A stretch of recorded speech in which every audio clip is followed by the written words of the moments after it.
for us. All right, so take me, your deal with Tiger Woods, to me, was a completely unique deal, a deal with one golfer for all this behind-the-scenes footage. How does that fit in with what you're talking about? Because that's not going to be within that one player, right? So Tiger is really a bit of a conundrum. There was that scene at the FedEx Cup final where he's walking up 18. I haven't seen anything like that. I mean, I remember the last time I had that feeling was when I was in Atlanta for the Olympics and Ali was lighting the torch. It was a figure that eclipses way beyond the sport. And you saw thousands and thousands of people converging on him, respectfully. And it was this moment of like, he is the center of the universe. This guy is the best known athlete on earth. And yet, he's the least known athlete on earth. When I went down to have lunch with Tiger, it's actually the first time I heard his authentic voice. He plays golf, and then he does his press conference. So what does his voice actually sound like? What does he care about? What did he really think about the 17th hole? Or how he's playing? Or what's going on with his knee? And so for me, it was this incredible curiosity, global curiosity about this incredible human story and athlete.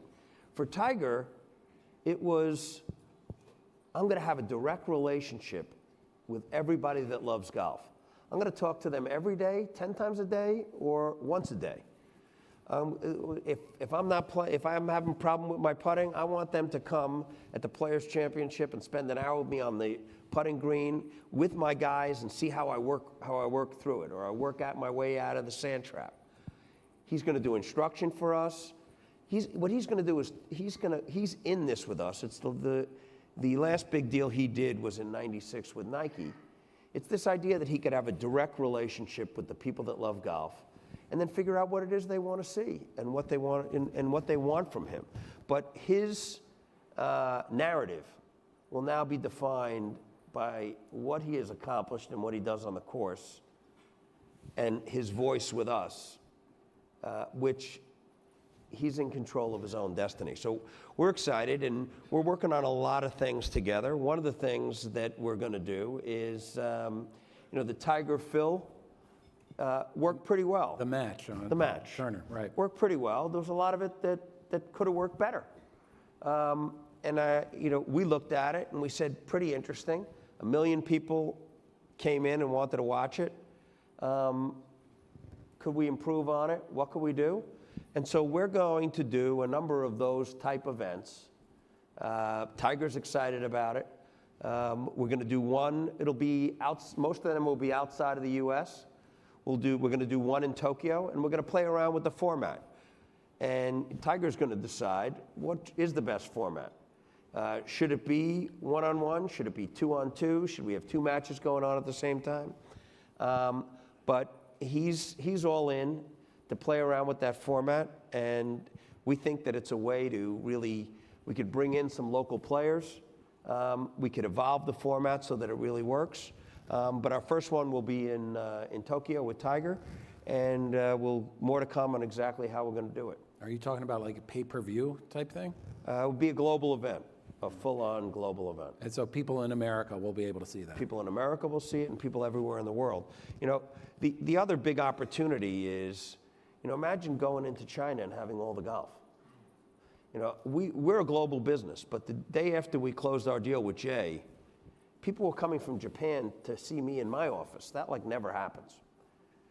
Golf's powerful. Golf is really, really powerful. And, I was at the Olympics in South Korea. Golf's like the NFL, in South Korea. But it goes to this issue of sport. It's not just golf.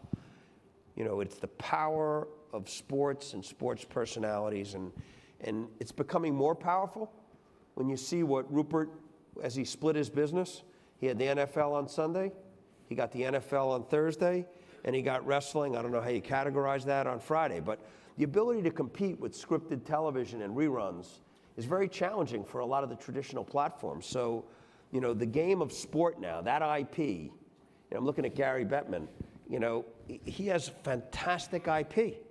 It's global. And, you know, as much as people think the value of sports peaked, it's going up because Netflix and Apple and HBO, they're cherry picking all the best talent and all the best scripted. That was the business of USA and TBS and TNT and NBC. Rupert was smart. No matter what happens, he's got 3 nights of live IP.